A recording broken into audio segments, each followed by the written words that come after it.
আসসালামু আলাইকুম প্রিয় ফুটবল প্রেমী বন্ধুরা, আশা করি সব অনেক ভালো আছেন। আসলে আমি কিছু আজ কথা বলবো, যেটা হচ্ছে ফুটবল মাঠের যে কন্টেন্টগুলো বানানো হয়। ইদানিং দেখা যাচ্ছে এই ফুটবল মাঠের কন্টেন্টগুলো নিয়ে কিন্তু অনেক নেগেটিভ মন্তব্য আসতেছে। আসলে যারা প্রফেশনাল ফুটবলার, যারা রেগুলার খেলেন, যারা বড় ফুটবলার, যারা দেশের বিভিন্ন জায়গায় এই বড় বড় টুর্নামেন্টে খেলে থাকেন, তারা কিন্তু এইগুলো নিয়ে কথা বলে না। কথা বলে কারা? যাদেরকে কেউ চেনে না তেমন খুব একটা, তারা এলাকায় খেলে বা এই ফুটবল পেশায় নেই, এরা কিন্তু অনেক ধরনের নেগেটিভ মন্তব্য করে। আসলে এই কন্টেন্ট ক্রিয়েটরদের মাধ্যমে কিন্তু খেলোয়াড়রা কিন্তু দেশের বিভিন্ন জায়গায় কিন্তু তারা পরিচিত হচ্ছেন।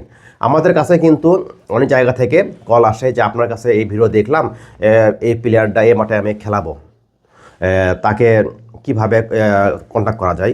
আমি কিন্তু সরাসরি করে কি খেলোয়াড়দের নাম্বার দিয়ে দিই, তারাই কন্ট্যাক্ট করে নেয়। গতকালকেই আমি 3 জনকে আমি কন্ট্যাক্ট করে দিয়েছি। আসলে কেউ না বুঝে না জেনে কিন্তু এগুলো নিয়ে কথা বলা ঠিক না। আসলে আমরাও চাই প্রত্যেকটা খেলোয়াড় ভালো করুক এবং প্রত্যেকটা খেলোয়াড় দেশের বিভিন্ন বড় বড় টুর্নামেন্ট খেলুক, তারাও বড় বড় জায়গায় তারা তাদের প্রতিভাগুলো বিকাশ ঘটাক। তো যদি ভুল ত্রুটি হয়ে থাকে মাফ করে দেবেন। আসসালামু আলাইকুম।